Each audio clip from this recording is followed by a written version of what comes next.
Selamat siang guys. Pada tanggal 9 Juni 2022 ini saya berada di area lapangan Randualas Desa Wisata Tuk Songo.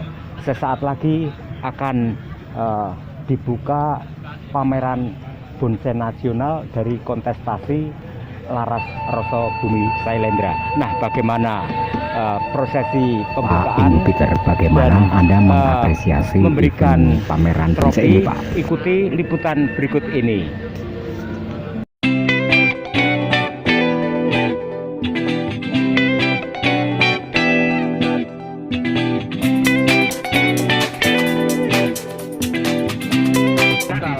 Bagaimana dengan pesawat? Kontainer kapal, kapal dari Semarang ke negara tujuan itu sekitar. Ini sangat menguntungkan kita. Bonsai nasional Laras Rasa Bumi Sailendra ini Tidak semua pohon bisa dikirim. kita berhasil ini berasal dari Indonesia dari kota dari kota pohon-pohon tertentu lah. Ada legistrum, dari kota itu banyak pohon-pohon yang sudah bisa. Nanti ngobrol-ngobrol lagi kita supaya kita bisa jalan.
Madya, taruh di sana. Ya, apa arti madya itu, Mas? Madya itu sebenarnya kan tadinya Kelasnya yang tertinggi. bukan tertinggi, ini utama. Yang itu. Itu Pohon tadi bisa utama. berfoto di sini, Pak. Di bawahnya ada Madya, terus ada Pratama seperti anak sekolah, Pak. Sekolah harga ya tetap Biasanya kan harganya sudah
punya Bapak UTM. Oh, bulan Juli Agustus.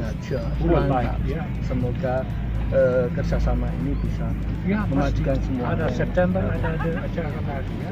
Ada. Ya. Pak Inggu Peter, pripun kesan-kesan panjenengan dumateng pameran bonsai menika? monggo. Saya tidak ahli bonsai, ada banyak pohon yang saya suka, tapi saya sedikit mengerti yang best in show ini Ya. pohon ya luar biasa. Ya. Saya mengerti.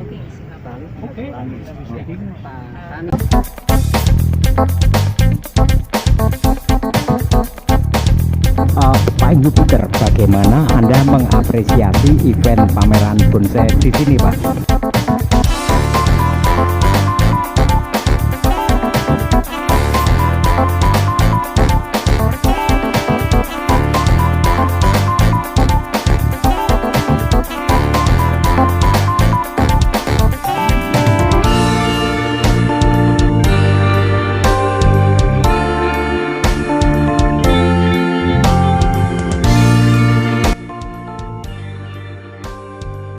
Pak Sigit, kalau Melihat bonsai yang dipamerkan, kesan-kesan Anda bagaimana, Pak? Luar biasa ini ya. Pada kali ini di Tursongo Ya. untuk mengadakan kontes bonsai ya. Tingkat nasional ini, Pak. Nasional, iya. Luar biasa ya. Luar biasa ini. Iya. Wah, harganya sampai ratusan juta. Iya, ya, luar biasa. Oke, Iya. Pak Sigit ya, jaga stamina, jaga kesehatan ya. Iya. Semoga anggota juga sehat semuanya ya. Iya, makasih. Oke, ya barusan yang saya ajak bicara adalah Kapolsek Borobudur Pak Sigit Asnawi SH.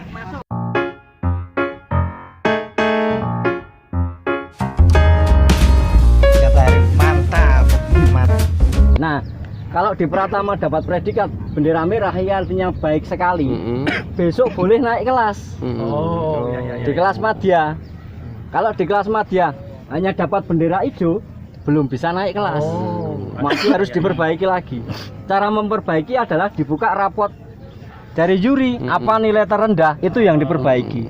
Selalu harus mulai dengan kelas prospek. Tahapan Iya, Pratama, prospek boleh ikut boleh tidak. Berarti kalau di sini pemilik ini aktif dalam kegiatan bisa cepat untuk mendapatkan Bisa, prestasi tergantung ya. pohonnya juga. Tergantung pohonnya Jadi juga. kalau sampai ke madya, itu perantingannya harus lebih rapat.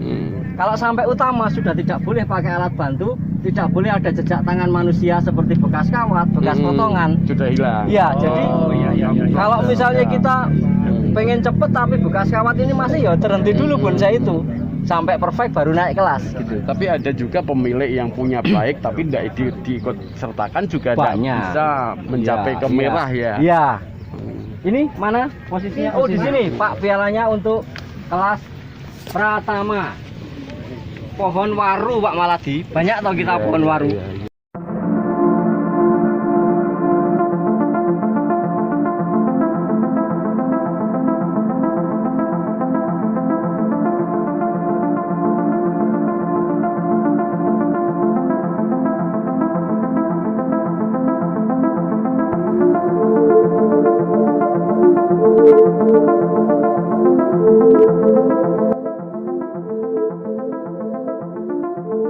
Bro, realnya berapa peserta, Bro?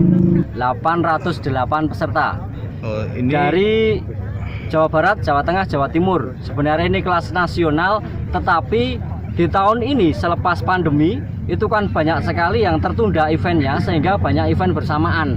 Bagi teman-teman dari Bali, kontesnya di Lombok, di mana ini kebarengan kemarin ada di Lahat, ada di Pangkal Pinang, hari ini juga di Jepara. Jadi mungkin teman-teman yang lebih senang merapat di yang paling dekat gitu. Ini ada dari Ponorogo, dari Mojokerto, dari Purwokerto juga ada, dari Jawa Barat, Jawa Tengah, Jawa Timur ada semua di sini. Mas, tujuannya dari ini apa sih Mas sebenarnya, Mas? Sebenarnya tujuannya yang pertama tentunya untuk membangkitkan kreativitas teman-teman, ekonomi kreatif juga. Yang kedua adalah kesinambungan antara manusia dengan alam semesta. Itu unsur edukasi yang kita tonjolkan. Yang kedua, kenapa kita memilih tempat di Borobudur? Karena menurut buku yang ditulis Pak Rudi Nayawan, sejarah bonsai itu terinspirasi dari India. Tradisi di India harus memakan daun tulsi atau daun kemangi, lalu seiring Hindu-Buddha merambah ke Cina yang disebut penjing, lalu ke Jepang disebut bonsai, lalu ke Indonesia. Tapi kemarin saya ngobrol-ngobrol panjang beberapa tahun yang lalu itu ternyata banyak ada di relief Candi Borobudur, ada di relief Candi Pawon, ada di relief Candi Morangan. Itu pohon di dalam pot. Nah, jangan-jangan bonsai ini merupakan asli budaya Nusantara gitu loh, atau asli budaya Jawa. Karena saya ngobrol dengan Bante Panyavaro yang di Mendut, memang itu sebuah simbol spiritual, atau memang Buddha menyebutnya ini makhluk.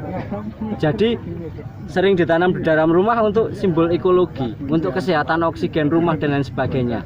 Nah, itu sisi lain dari sebuah karya seni yang ternyata mengandung filosofi panjang sekali. Itu yang pengen kita munculkan dari awal pameran nasional di Magelang, kita letakkan di Borobudur sebagai magnet pariwisata, sebagai monumen perdamaian. Semoga ini menjadi sebuah kekuatan yang bisa menginternasional.